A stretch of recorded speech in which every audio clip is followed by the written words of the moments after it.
오늘부터 이사야서를 1장서부터 12장까지만 한 텀을 하겠습니다.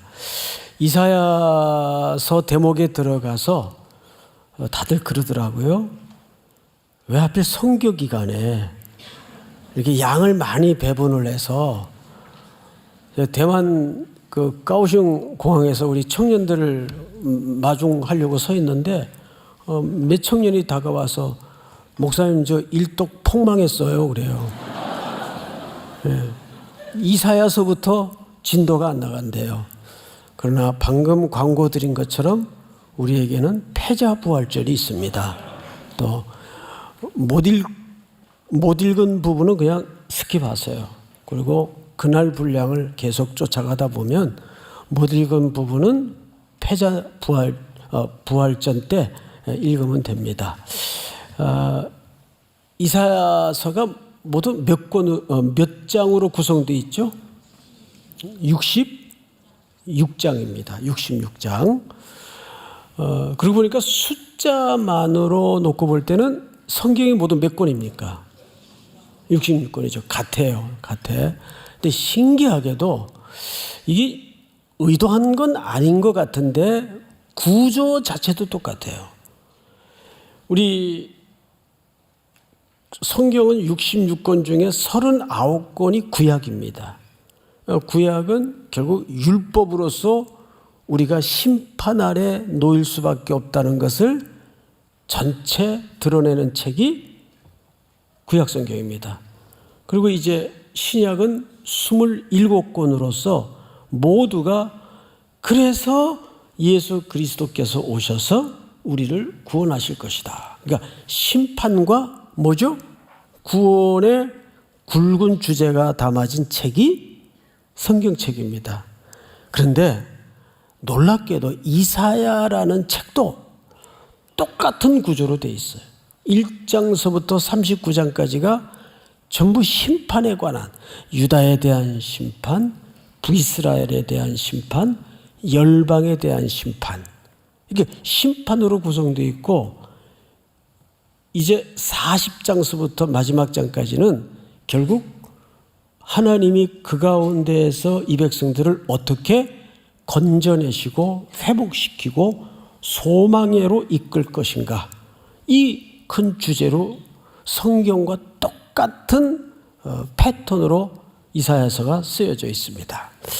자, 그런데 우리 1절을 보시면 첫째는 좀 배경을 이해하셔야 됩니다.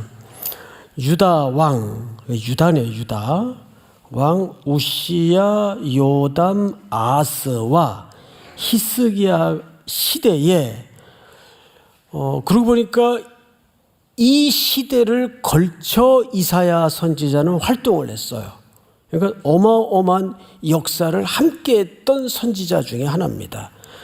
우시야, 요담, 아스, 히스기야.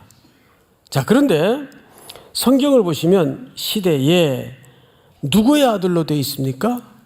아모스의 아들로 되어 있어요. 근데 각주 1 보면 밑에 풋노트를 한번 보세요. 히브리 말로 뭐라고 발음하도록 되어 있죠? 아모츠. 원래 이렇게 번역이 됐어야 맞았습니다. 근데 이게 외래 오다 보니까 우리 개역개정, 여러분들이 지금 보고 있는 이 성경은 아모스로 번역을 해버렸어요. 그래서 어느 사람과 혼동을 일으키죠. 읽다 보니까 아모스 선지자와 혼동을 일으켜요. 이게 그 사람인가? 이름이 똑같으니까 그 사람하고는 피 한 방울 섞이지 않은 전혀 다른 사람이에요. 그래서 우리가 여기서 아모츠의 아들, 근데 이 아모츠가 어떤 인물인가에 대해서는 수수께끼입니다. 설에는 두 가지 설이 있어요. 궁중 서기관이었거나 아니면 높은 고위 관리였거나. 그러나 확실한 것은 뭐냐면 어느 직함을 가지고 활동한 사람인지는 모르지만 이 이사야가 꽤 뼈대 있는 집안의 인물이었던 것만은 정설입니다. 그러니까 혈통이 좋은 집안의 출신이 이사야입니다. 근데 여러분, 이사야라는 말이 무슨 뜻인지 아십니까? 한번 따라서 해볼까요? 중요하니까 따라서 합니다. 여호와는 구원이시다. 그러면 여호와는 구원이시다라는 의미를 가진 이름이 성경에 몇 군데 있죠. 첫 번째 인물이 누구냐 하면 여호수아입니다. 하나님은 구원이시라. 여호수아. 여호수아와 발음은 달라도 의미가 똑같은 선지자가 하나 있죠. 비련의 선지자 호세아입니다. 바람난 아내를 계속 맞이해서 함께 살아야 했던 슬픈 운명을 맡았던 선지자, 바로 그 사람이 호세아인데, 호세아 이름도 여호수아라는 뜻입니다. 그리고 오늘 이사야가 여호와는 구원이시라. 그런데 이 이름을 가진, 이름의 의미를 가진 또 한 명의 인물이 신약에 있어요. 누굽니까? 쉬쉬쉬 하지 말고 정확하게 예수가 하나님은 구원이시라는 뜻입니다. 그러면 보세요. 여호수아, 호세아, 이사야, 예수, 이 이름이 다 의미가 같습니다. 여기에 성경 전반에 걸쳐 암시를 드러내고 있는데, 그 암시를 나중에 좀 중간에 설명으로 소개를 드리도록 하겠습니다. 이 첫 시간이니까 조금 배경 설명이 필요해요. 자, 그런데 여기 열거된 왕들이 어디 왕입니까? 유다 왕이에요. 지금 북이스라엘은 어떻게 됐는가? 앞을 보시면, 제가 지도를 이번에 미처 준비를 못했는데, 이스라엘이 우리나라 강원도 크기 정도밖에 안 돼요. 작죠, 나라가. 그리고 땅이 굉장히 척박하고, 이 지중해 끄트머리 해변에 이렇게 좀 얹어져 있는데, 그 이스라엘을 놓고 북쪽에는 절대 강국인 아수르가 웅크리고 있어요. 아수르. 그리고 동쪽으로 살짝 비껴서 바벨론이 신흥 강국으로 막 부상하고 있습니다. 그리고 남쪽으로는 잘 아시는 것처럼 조금 해는 기울었는데, 그래도 여전히 절대적인 파워를 가진 이집트가 웅크리고 있습니다. 그 한복판에 유다가 끼어 있는 겁니다. 자, 그런데 지금 이 아수르를 통해서 하나님이 북이스라엘을 손보기 시작합니다. 거의 다 잡아먹었어요. 이제 마지막 누가 남았는가 하면 오늘 여기 등장하는 유다가 남아요. 이제 유다는 이 참혹한 역사 속에서 살아갈 방법은 두 가지밖에 없어요. 첫 번째 방법은 북이스라엘처럼 이런 주변의 열강들을 활용해서 그들의 정치적인 군사적인 힘을 빌려서 생존을 담보받는 겁니다. 그런 방법이 하나 있어요. 사실 이것은 직관적 방법으로서 가장 쉬운 방법이에요. 우리나라도 너무너무 데칼코마니처럼 똑같아요.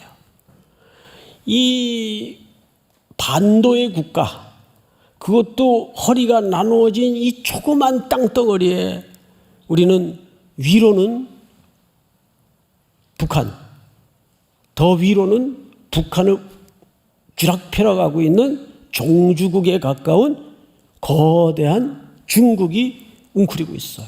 막대한 맨파워를 통해서. 그리고 아래쪽으로는 열도의 나라 일본이 웅크리고 있습니다. 여러분, 세계에서 일본을 가장 우습게 보는 나라가 한국밖에 없어요. 이게 일본이 얼마나 대국인지 아세요? 일단 인구만으로도 우리나라 2배가 넘어요, 일본이. 게다가 이게 섬나라라서 땅이 길게 펼쳐져 있어서 그렇지 땅도 굉장히 넓습니다. 저 홋카이도서부터 오키나와까지 보면 땅도 어마어마하게 넓어요. 그 다음에 GNP라든지 GDP라든지 군사력이라든지 경제적인 측면에서도 사실 한국은 아직 게임이 잘 안 돼요. 몇 분야에서 우리가 좀 일본을 앞질른 부분은 있지만 그것도 대단한 거죠. 그런데 전 세계 사람들이 재패에 나면 그래도 오 그러는데 발가락에 때만도 못하게 여기는 나라가 한국이에요. 예. 근데 이제 그리스도인들은 그러면 안 되죠. 우리가 일본에 선교도 가야 되는데 서로 존중하고 이웃으로서 돼야 되는데 어쩌면 이 유다가 처한 이 운명과 우리나라가 처한 운명이 절묘하게 비슷합니다. 그러니까 유다는 열강들의 군사적 힘과 정치적인 외교를 통해서 생존을 담보받는 방법이 하나 있고 또 하나의 방법은 철저히 회개하고 하나님 앞에 돌아와서 하나님의 보호를 받는 방법이 하나 있어요.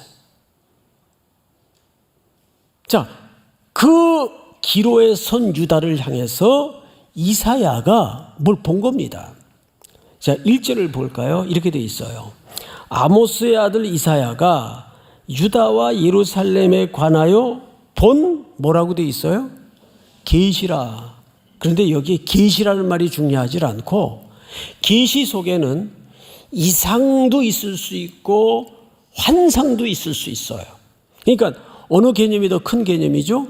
계시의 개념이 더 큰 개념이에요. 자, 그런데 이사야가 유다와 예루살렘에 관하여 뭘 봤어요. 이 봤다라는 말이 무슨 히브리 말로 뭐라 그러냐 하면은 자, 우리 그냥 한번 들으면 외우기 되게 쉽습니다. 히브리 말이지만 따라서 합니다. 하자. 예, 이게 봤다는 뜻이에요. 하자. 그런데 원래 히브리 정통 발음대로 하려면 그 앞에다가 들릴 듯 말 듯 하자. 이래 이게 정통 발음이에요. 하자. 근데 이 크자를 이렇게 세게 안 합니다. 아주 연하게 하자. 한 듯 안 한 듯. 그게 보다라는 뜻이에요. 보다. 그럼 뭘 봤다는 얘기예요? 계시를 봤다는 얘기예요. 어떤 환상과 비전과 이상을 봤다는 얘기인데 이 하자라는 동사가 그 뿌리가 어디서 나왔는가 하면 계시라는 그 하존이라는 말에서 나와요. 그 하존. 이 뿌리가 같아요. 그럼 뭘 봤을까? 뭘 봤을까? 우리 2장 1절을 좀 볼까요? 2장 1절을 보시면 이렇게 돼 있어요. 아모스의 아들 이사야가 봤어요, 받았어요? 여기 받았다라고 번역을 했습니다. 근데 이것은 의역을 한 겁니다. 원래 이 단어는 받은 바라고 번역을 해서는 안 되고 보다. 왜냐하면 이 단어가 그 하자라고 되어 있기 때문에 그 하자.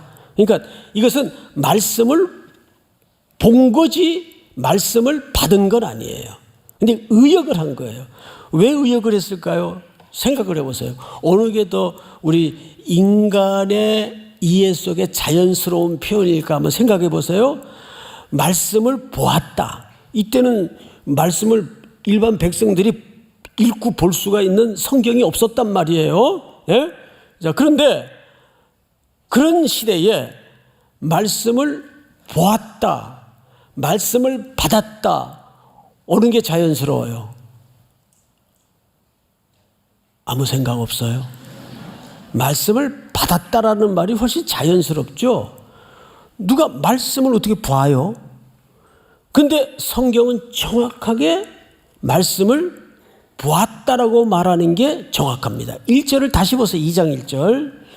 아모스의 아들 이사야가 받은 바 유다와 예루살렘에 관한 말씀이라. 그러니까 뭘 받은 거죠?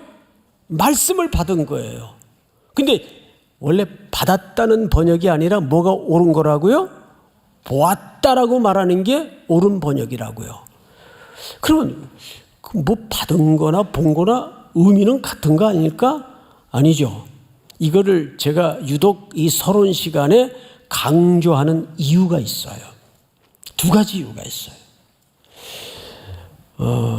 이번에 제가 미국에서 귀국하는 길에 대만 선교팀하고 까오슝으로 가서 합류를 했습니다.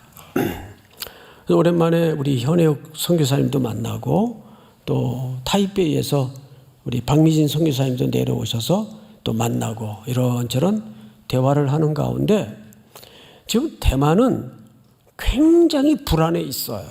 여러분 뉴스를 통해서 아시죠? 중국 정부 공산당이 어떻게 하든 이 코앞에 눈에 가시 같은 고구마처럼 생긴 이 대만을 먹어버리려는 것이 최후 목적입니다. 대만에는 아시는 것처럼 삼성 못지않은 큰 세계적인 점유율 1위의 반도체 회사가 있어요. 그러니까 중국이 이거를 손아귀에 넣게 되면 어느 나라도 넘볼 수 없는 절대 강국이 된다는 거죠. 그런데 무력으로 그 남중국해 연안에 미국이 디펜스를 해주고 있기는 한데 그 중국의 이 맨파워와 첨단 무기도 만만치 않거든요. 그러니까 언제 덮칠지 모르는데 그 시점을 2025년으로 본다는 거예요.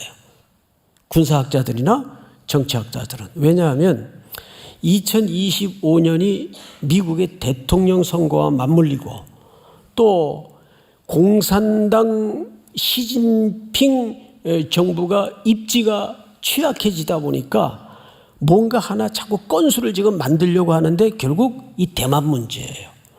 대만의 사람들이 크리스찬, 넌 크리스찬 할 것 없이 전부 자산을 지금부터 유출하기 시작합니다. 제2의 홍콩 사태가 나지 않을까. 홍콩이 몇 년 만에 반환됐죠? 100년 만에 반환됐어요. 그러니까 이 중국이 대단한 나라예요. 100년 만에 결국은 그것을 다시 찾아가잖아요.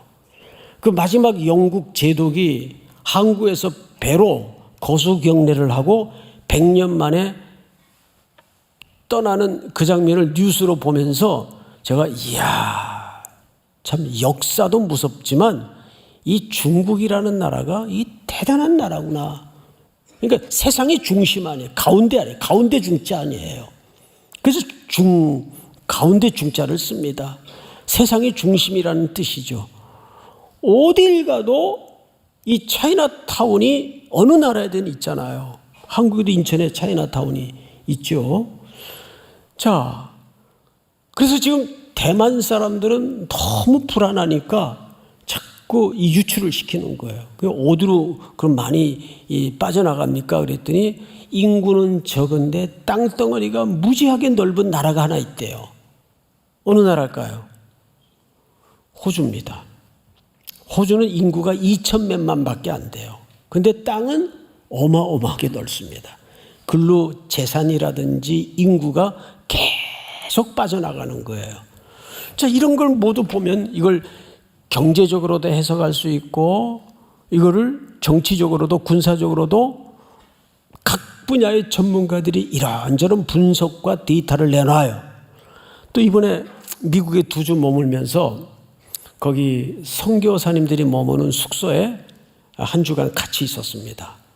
선교사님들 현장의 이야기도 듣고 또 찾아오는 그 이민교회 목회자분들의 이야기도 듣는 가운데 아직은 그래도 중국이 미국을 넘보지 못하지만 제가 오히려 중국의 그런 역사적 발악보다는 미국의 더 아픔을 느꼈어요. 뭐가 무너지고 있는지 아세요? 공교육이 완전히 무너지고 있어요. 미국은. 우선 52개주인가 1개주 중에 이 자유분방한 정책을 가장 먼저 선봉해서 입안하고 이제 사인만 남겨놓고 있는 주가 캘리포니아입니다. 거기 그런데 한인들이 제일 많이 모여 살잖아요. 그래서 LA 가면 한인들을 보고 LA 조선족이라고 할 정도로 그렇게 스스로 비하 발언을 하면서 조크를 하더라고. 그분들이 목사님 우리 지금 한국 가면 LA 조선족 같다 그래요. 처음 들었어요 그런 얘기를. 그러면서 나누는 얘기가 지금 주지사가 사인만 남겨놓고 있는 올라가 있는 법안이 뭐냐 하면 미성년자들이 여자아이가 나 남자아이 할래, 또 남자아이가 나 여자아이 할래, 이거를 부모가 간섭하면 양육권을 정부에서 빼앗는 법안이 올라가 있습니다. 주지사 사인만 남겨놓고 있어요. 이게 단적인 예인데 뭐 성의 정체성 문제서부터 이제는 부모가 손댈 수 있는 영역이 점점 국가의 통제에 의해서 인권 존중이라는 미명 아래 점점 난장판이 되어가고 있어요. 그러니까 교회 지도자들이 이구동성으로 만나면 하는 얘기가 목사님 제가 미국에서 40년 30년 살지만 이제는 더 이상 우리 다음 세대들을 미국 학교에다가 보내기도 싫고 맡기기도 싫습니다. 그거 어떡하려고 그래요? 그래서 이제는 교회가 다음 세대들의 이 공교육까지를 책임지는 뭔가를 지금 시도하려고 첫 번째로 몸부림치고 있는 게 홈스쿨링이에요. 그리고 교회가 규모가 있으면 자체 학교를 설립해서 그 성경의 가치관에 근거한 기독교 내용들을 우리 다음 세대들에게 우리가 비록 이 땅에서 나그네로 살고 있지만 우리 다음 세대에게만은 이런 불온한 문화를 대물림하고 싶지는 않다. 그 얘기를 만나는 목회자들마다 하는 거예요. 듣다 보니까 이게 태평양 건너 미국의 이야기가 아니에요 지금. 예? 저는 우리 청년들이 얼마나 컨텐츠들이 좋습니까? 그래서 제가 무슨 생각이 번개같이 들어왔는가 하면 이게 삼위일교회 이야기가 될 수도 있겠구나. 머지않아서가 뭐예요? 이번에 서희초교 같은 사태, 교권이 망가지고 이제 더 이상 교사로서의 긍지도 자부심도 사라지는 이런 피폐한 환경 속에서 우리 아이들은 어떻게 키워야 될 것인가 했을 때 이거는 결국 그 해답을 교회에서밖에 찾을 길이 없는 거예요. 그러니까 여기 함께한 우리 청년들이 먹고 사는 문제도 중요하죠. 그거 열심히 사세요. 그런데 그것이 어떤 방향성을 향하고 있는가를 고민해야 됩니다. 제가 이런저런 대만에서 그런 얘기를 듣고 미국에서 2주간 머물면서 그런 얘기를 듣는 가운데 생각이 너무 복잡해지는 게 아니라 너무 명료해지더라고요. 그래, 그러리라고는 생각을 했지만 답은 명료하다. 예수 그리스도를 가르치는 것 외에는 세상에 답이 없다. 이거 그렇습니까? 안 그렇습니까? 교회가 이러니 저러니 교회는 왜 이래? 테스형 왜 이래? 이런 얘기가 아니라 교회가 문제가 많고 말이 많고 탈이 많아도 결국은 성경은 뭐라고 얘기해요? 교회를 통해서 이 땅에 소망을 만들어 가신다고 말씀하지 않습니까? 믿습니까 여러분? 그래서 지금 이사야 선지자에게 하나님이 렌즈를 갈아 끼워서 이 사연 많은 이 참혹하고 황폐해진 이 시대의 역사 속에 뭘 보여주시냐면 하나님의 말씀을 통해서 그 시대에 길이 어디 있으며 해답이 어디 있으며 구원이 어디 있으며 희망이 어디 있으며 그것을 이상으로 보여주는 거예요. 그 이상이 어디쯤 등장을 하죠? 6장쯤 가서 등장을 합니다. 6장쯤 가서. 그 유명한 이사야가 성전 안에서 하늘 성전의 그림을 이상으로 환상으로 보지 않습니까? 무슨 세상 컨퍼런스 가서 그런 이상 볼 수 있겠어요? 결국은 하나님의 예배를 통해서 하나님의 말씀을 통해서 그런 이상을 저와 여러분들에게 보여주시는데 우리 교회가 내년이 70주년이에요. 물론 숫자가 뭐 이렇게 대단한 건 아니지만 지난 70년 동안 하나님이 우리에게 어떤 사연을 주셨고 어떤 과오가 있었고 어떤 은혜를 부어주셨는가를 회고하고 앞으로 새롭게 펼쳐질 70년은 이 금쪽 같은 이 보석 같은 청년들이 어디로 가야 될 것인가에 대한 밑그림이 나와야 돼요. 단순히 무슨 행사 몇 개 하고 때우고 치우는 그런 기념 한 해가 되어서는 결코 안 됩니다. 믿습니까, 여러분? 그런데 이사야 선지자를 통해서 그 말씀을 받았다라는 말보다도 왜 성경의 원문은 그 말씀을 보았다라고 계속 강조할까요? 여기 두 번째 이유가 있어요. 여러분, 놀랍게도 요한복음 1장에 보면 태초에 말씀이 계시니라. 그 말씀이 하나님과 함께 계셨다 그랬어요. 그런데 1장 14절을 보세요. 말씀이 육신이 되어 우리 가운데 거하심에 우리가 그의 영광을 어쩌니 보니, 여기 보다 말씀을 받았다라고 되어 있지 않고 말씀이 육신이 되어 누구를 가리킵니까? 바로 오신 예수 그리스도를 가리키고 그 예수를 사람들이 보았어요, 안 봤어요? 말씀이 육화된 그 말씀을 보는 거예요. 우리가 그의 영광을 보니 아버지의 독생자의 영광이요 은혜와 진리가 충만하더라. 시대가 변질되고 시대가 패역하고 시대가 망가지고 소망이 없고 희망이 없고 모든 게 무너진 상황 속에서 하나님은 누구를 소망으로 역사에 보내겠다는 그림을 이사야가 본 환상 속에 계시 속에 담아내고 싶었던 거죠. 예수 그리스도. 예수 그리스도만이 소망이다. 예수 그리스도만이 시대의 길이다. 예수 그리스도만이 답이다. 예수 그리스도만이 역사의 희망이다. 예수 그리스도를 얘기하고 싶었던 거예요. 그래서 요한복음 1장 14절에 보면 말씀이 육신이 되어 우리 가운데 거하심에 우리가 그의 영광을 보니 아버지 독생자의 영광이요 은혜와 진리가 충만하더라. 그러니까 이 참혹한 불순종과 패역의 역사를 뚫어내고 하나님이 결국은 누구를 보내시겠다는 얘기입니까? 예수 그리스도를 보내시겠다는 얘기예요. 그것이 하나님이 우리를 향하신 고집이고 집념이며 그분의 열심의 결과가 저와 여러분들을 위해서 십자가의 아드님의 순종을 통해 구속과 구원이라는 열매로 꽃피어낸 겁니다. 하나님이 저와 여러분들에게 그렇게 지배하세요. 일편단심이세요. 도망가 보세요. 하나님이 포기하시나? 태평양을 건너서라도 지구 끝까지라도 네가 음부의 자리를 필지라도 내가 거기에 있겠다. 이것이 저와 여러분들을 향하신 이사야의 눈을 통해서 하나님이 뿜어내시는 열기고 사랑의 끈적거림이에요.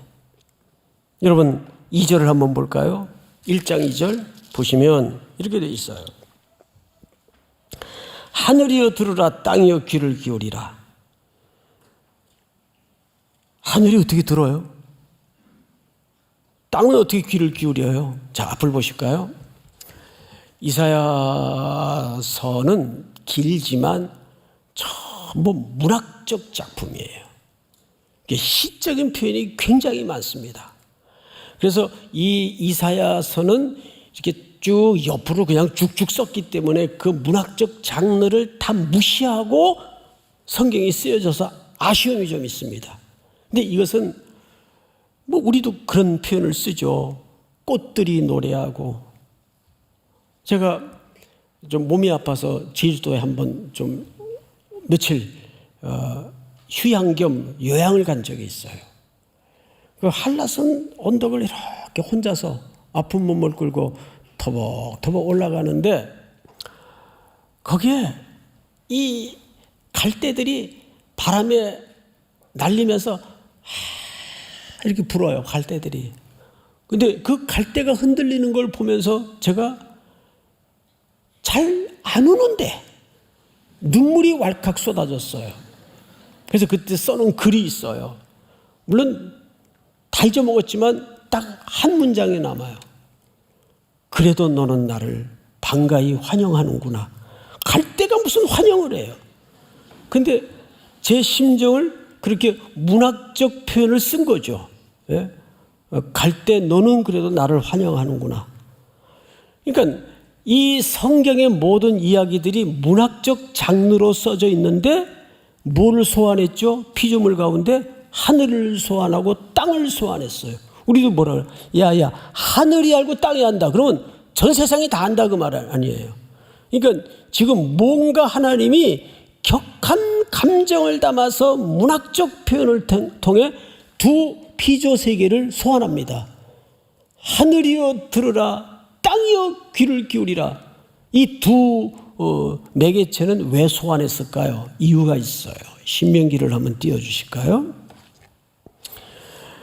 아시는 것이 신명기서는 하나님과 이스라엘 백성들 사이에 맺은 언약서입니다.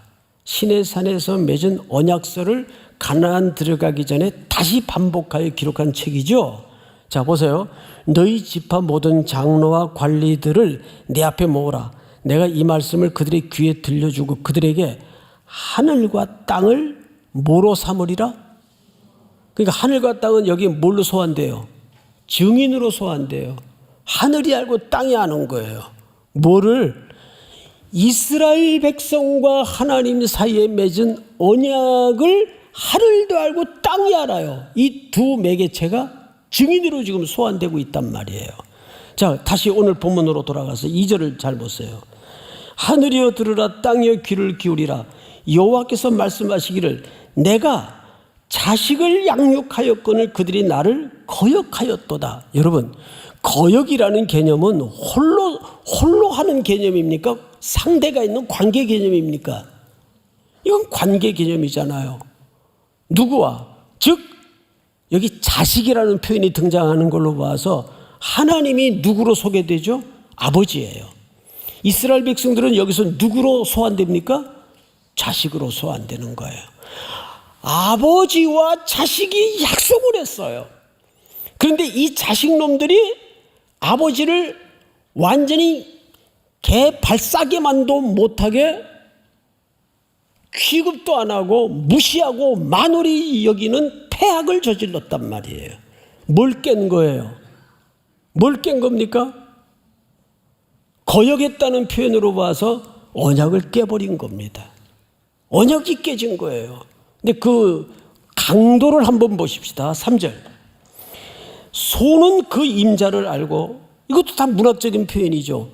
소는 그 임자를 알고 나귀는 그 주인의 구유를 알건만은 이스라엘은 알지도 못하고 나의 백성은 깨닫지 못하는도다 하였도다. 슬프다 범죄한 나라요 허물진 백성이요 범죄 허물 행악의 종자요 행위가 부패한 자식이로다. 이걸 악의 사중주라고 합니다. 예? 여기 악을 짓는데 악을 도모하는데 소프라노가 있고 알토가 있고 테너가 있고 베이스가 다 동원돼요.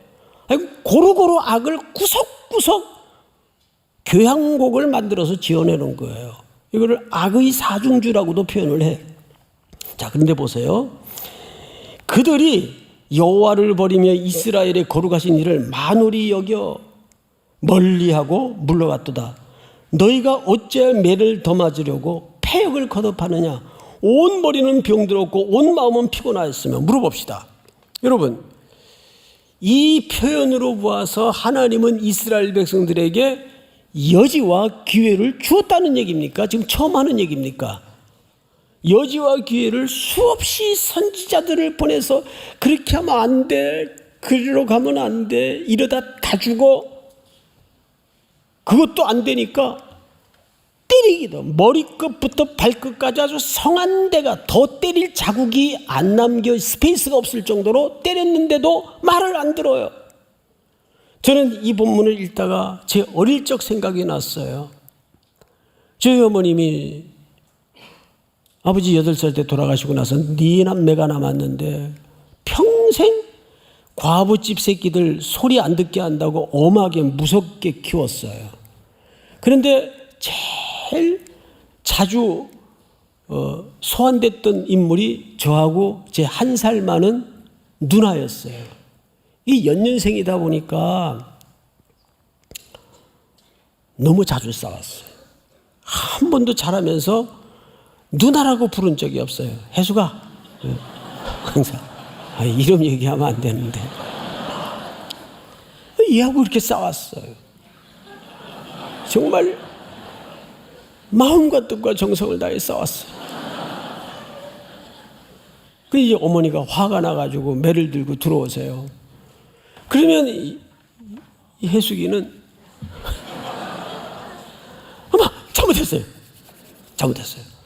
매를 댈 여지를 안 줘요. 이거 못 때리죠. 잘못했다는데 뭐 어떡할 거예요. 그런데 이제 문제는 저예요. 저는 끝까지 구석에 벽 구석에 이렇게 버티고 서가지고 잘못했다고 필질 않아요. 그러니까 어머님이 막 종아리를 때리다가 울면서 정말 혼절 직전까지 간 적이 한두 번이 아니에요. 못됐죠. 그런데 그때 제가 어릴 적 고통스러웠지만 깨달았던 큰 교훈이 하나 있어요. 고집 피면 뒤지게 맞는다. 예? 고집 피면 맞아요. 그럼 별다른 수가 없어요. 말로 할 때 돌아오는 게 제일 똑똑한 건데 인간이 절대 그렇게 안 하더라고요. 저란 사람이 그랬어요. 그 맞으면서도 어린애가 이게 얼마나 나쁜 놈이에요. 어린애가 그냥 잘못했다고 하면 되는데 그걸 얘기를 안 하는 거예요. 엄마한테.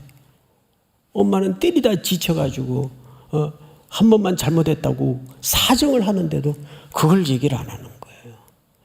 그때 오은영 박사가 있었으면 저는 금쪽이에요. 금쪽이.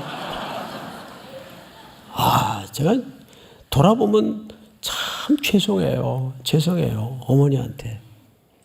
뭐 죄송한 걸 깨달을 쯤 어머니는 이미 이 땅에 안 계시는데요. 여러분들은 고집 피지 마세요. 고집 피면 매밖에 없어요. 어떤 영역에서든. 자, 성경을 잘 보세요. 몇 절을 보시냐면 6절.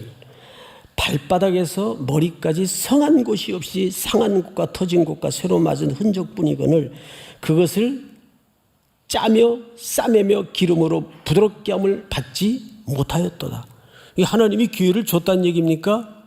안 줬다는 얘기입니까? 기회를 줬다는 얘기예요. 그렇게 기회를 줬는데도.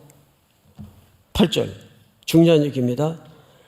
딸 시온은, 자 여러분 아까 자식이라는 표현이 등장했고 여기서는 딸이라는 표현이 등장을 해요. 그러면 하나님은 이 자식들에게, 이 딸에게 누구라는 말이 되죠? 아버지라는 말이 돼요. 아버지. 근데 성경 전체를 놓고 통전적으로 보면 여러분 이런 일관된 질서 하나가 있어요. 처음에는 창조주와 피조물이에요. 그렇죠? 근데 그 다음에는 이 관계가 점점 깊어집니다. 하나님과 백성이에요. 이런 표현의 관계가 대혁명이 일어나는 때가 언젠가 하면 다윗 때입니다. 다윗은 하나님을 목자로 자기를 양으로 소개를 해요. 그렇죠? 그런데 오늘 선지자들의 글을 통해서는 그 관계가 조금 더 진득해집니다. 아버지와 자녀의 관계로 발전을 해요. 그런데 이사야서 글 속에 어디로까지 이 관계가 깊어지냐면 21절을 보세요. 신실하던 성읍이 어찌하여 뭐가 되었는고? 창기. 창기는 자기들의 욕망과 어떤 이득과 이익을 위해서 몸을 수단으로 벌이를 하는 여인들을 통칭해서 창기라고 합니다. 이거는 부부관계에서 이탈된 상태를 창기라고 표현한 거예요. 그러니까 하나님은 이제 자식과 아버지의 관계를 넘어서서 우리를 나중에 뭘로 불러주시죠? 신랑과 신부로 불러주세요. 그래서 신약으로 넘어가면 예수 그리스도가 우리를 뭘로 소개하십니까? 신부. 그래서 계시록에 보면 이 역사의 마름이 어떤 관계로 완성이 되죠? 어린 양이신 신랑과 신부인 교회의 혼인잔치로 역사는 완성이 됩니다. 그 성경 전체의 얼개입니다. 점점 하나님은 우리를 깊은 관계로 자기를 들이밀어 우리를 붙들기를 원하세요. 자녀와 자식과 아버지의 관계에서, 부부의 관계로. 여러분, 자식과 아버지의 관계는 몇 촌입니까? 몇 촌이에요? 1촌에 1촌. 무촌이 어디? 무촌은 부부관계가 무촌이에요. 그건 촌수가 없어요. 부부관계는. 아버지와 자식 관계는 1촌이에요. 무촌이에요. 부부관계는. 그럼 1촌이 가까운 거예요? 부부관계인 무촌이 가까운 거예요? 무촌이 가까운 겁니다. 무촌이. 그만큼 우리를 하나님께서 일편단심, 일양 미쁘시사 놓지 못하시고 포기하지 못하시고 십자가의 언덕까지 우리를 쫓아오셔서 아들을 십자가에 매어 타시는 거예요. 이것이 이사야에 나타난 예수 비전이에요. 예수 소망이에요. 믿습니까? 오늘 이 고백이 여러분들의 평생의 노래가 되었으면 좋겠습니다. 어떤 상황 속에서도, 어떤 슬픔 속에서도 우리를 사랑의 열애와 추적으로 늘 동행하시고 함께 하시기를 즐거워하시는 그 하나님의 일양 빛부신 사랑 앞에 깊이 설득되고 이사야의 강해가 끝날 즈음 다시 한번 예수의 비전으로 눈 열어지고 내 일터가 새롭게 해석이 되고 내 삶의 인생길이 새롭게 해석되고 내 모든 공동체가 새롭게 해석되는 놀라운 송축이 여러분 입술을 통해서 일어나기를 주의 이름으로 축원하고 축복합니다. 다 일어나십시다.